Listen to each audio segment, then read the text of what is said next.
Do you feel stressed, angry, edgy, moody, weak, and craving a quick Frankencarb sugar fix?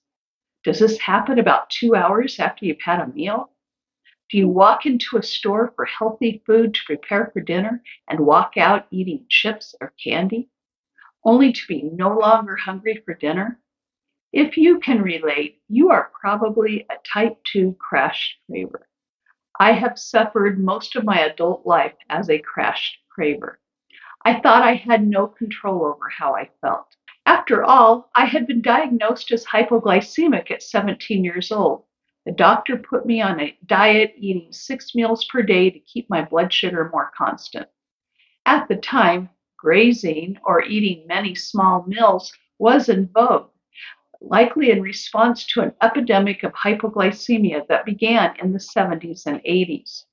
Grazing helped some, but I couldn't go more than a couple of hours without eating, and often I would still crash with a headache, lightheadedness, weakness, and extreme moodiness. Look out, anyone who tried to communicate with me during those times. After 4 decades of eating this way, I only slightly improved. It wasn't until I started eating according to the enlightened order of eating veggies first, followed by protein and fats, then lastly carbs, that I am no longer hypoglycemic. If you are new here, welcome. I am Teresa Potter, retired biochemist, chemistry teacher, athlete, certified aromatherapist, and founder of Heirloom Apothecary. I am dedicated to uncovering ancient wisdom that is supported by cutting-edge science so I can master my own well-being. Join me today for this second of 5 videos that explores the 5 types of food cravings and the simple amino acids that can curb or eliminate those cravings and boost your mental health. If you would like a deeper dive into the practice of using amino acids to moderate your cravings and mental health, I recommend Julia Ross's book, The Craving Cure. I have a link for her book in the description box below. Today, we will cover 3 points. First, common symptoms of a type 2 crash craver. Second, the cause of type 2 craver phenomenon. And third, nutrients that stop type 2 cravings. Point 1, common symptoms of a type 2 crash craver. Are you frequently irritable, shaky, stressed, tired, have brain fog, get dizzy or nervous after a high carbohydrate meal? Do you crave sugar, starch, or alcohol, especially after a high carbohydrate meal, or if you have to delay eating for one reason or another? Have you been diagnosed with hypoglycemia, prediabetes, or type 2 diabetes? Note that type 1 diabetes and its symptoms have a distinctly different cause and cannot be managed by diet alone. Type 1 diabetics do not produce insulin and must be given insulin on a regular basis in addition to following a diabetic diet. Prediabetes and type 2 diabetes, however, can be managed through diet and lifestyle. In fact, they can be reversed. The type 2 crash craver shares many of the same symptoms as a type 1 depressed craver. If you haven't watched last week's video, be sure to watch it after this video. Most people are victims of one or more craving types. Next, in point 3, we will take a deep dive into managing the type 2 crash craver profile. Stay tuned the next few weeks and we will take a deep dive into each of the 5 craving types individually. Point 2, causes of the type 2 craver phenomenon. Before the 1970s, most people were used to eating 3 square meals per day. The term square meal was commonplace in our language. The Cambridge English Dictionary defines square meal as a satisfying meal that fills you and provides you with all the different types of food that your body needs in order to stay healthy. A square meal generally includes a protein source, fat source, fruits or vegetables, and carbohydrates. It was a substantial meal that left one satisfied until the next meal. Snacking wasn't really a thing until perhaps mid afternoon when a piece of fruit or nuts might be eaten on the way home from work or school.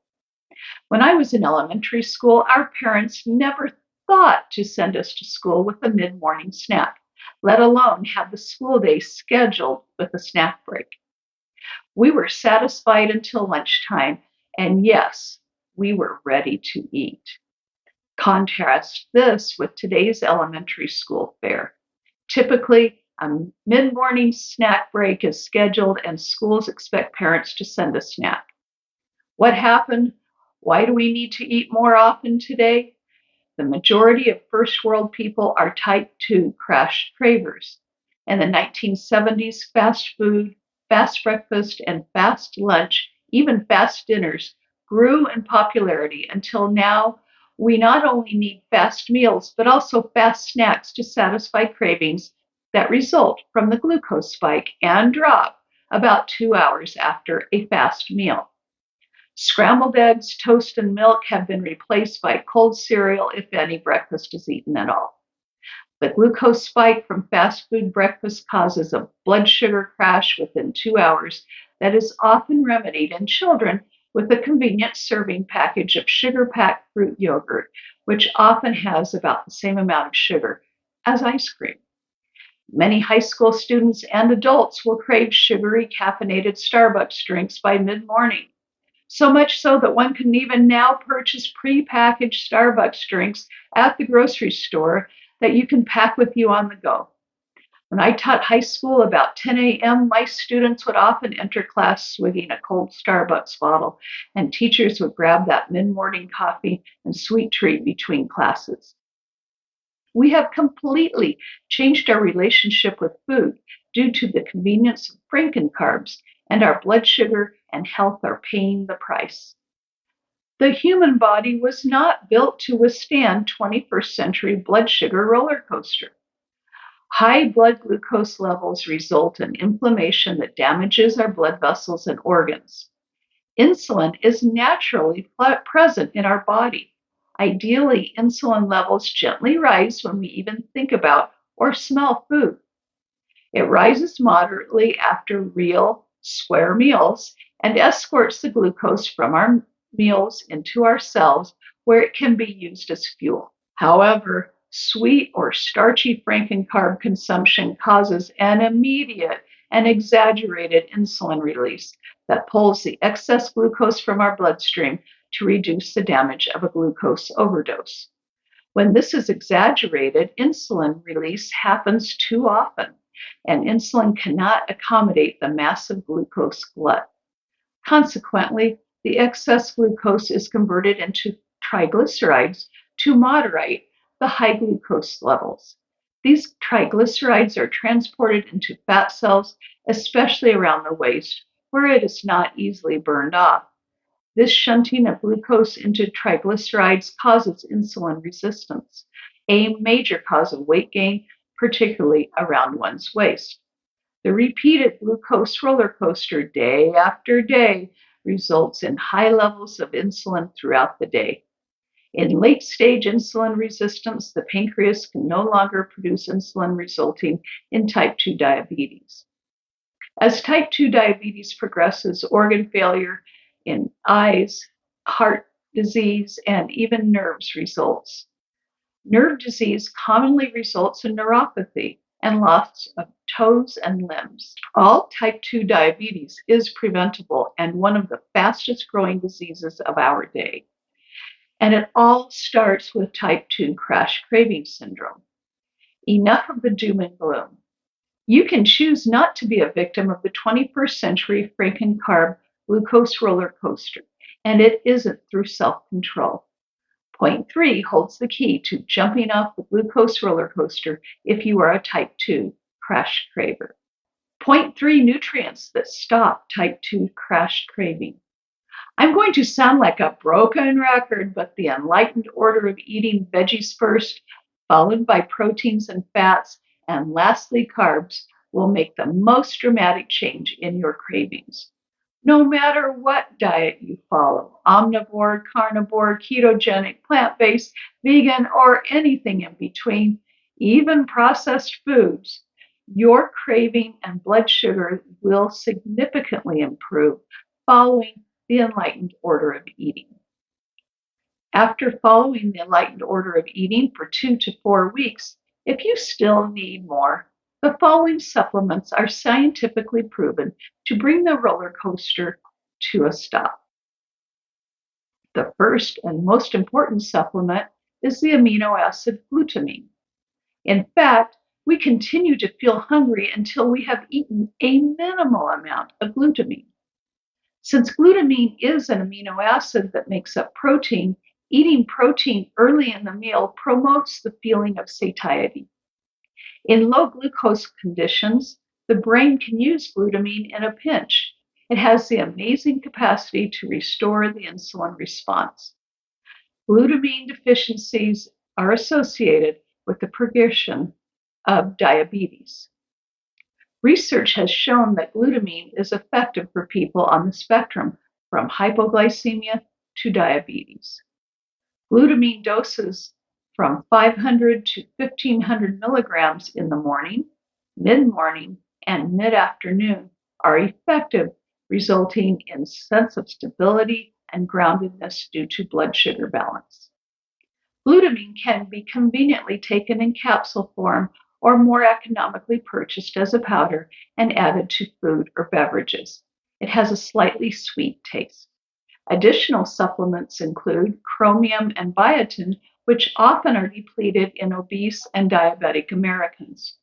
Chromium is a mineral required for insulin function in our cells. Biotin activates optimal glucose metabolism.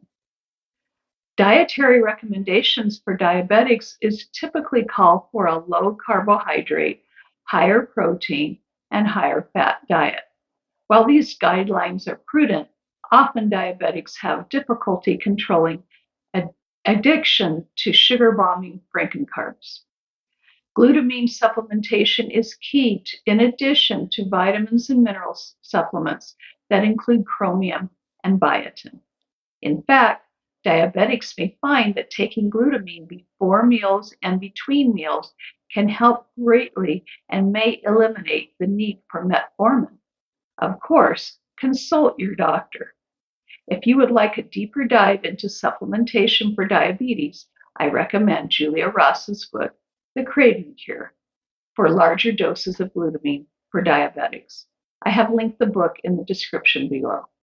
If you identify with the type 2 crash craver, then you likely have a glutamine and possibly a chromium and biotin deficiency as well.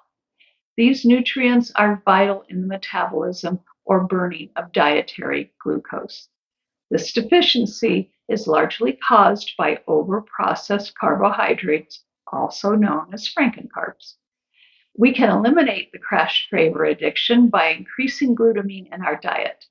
Your safest bet is to start looking at your diet and make sure you consume foods with high glutamine every day and maintain a healthy blood sugar level.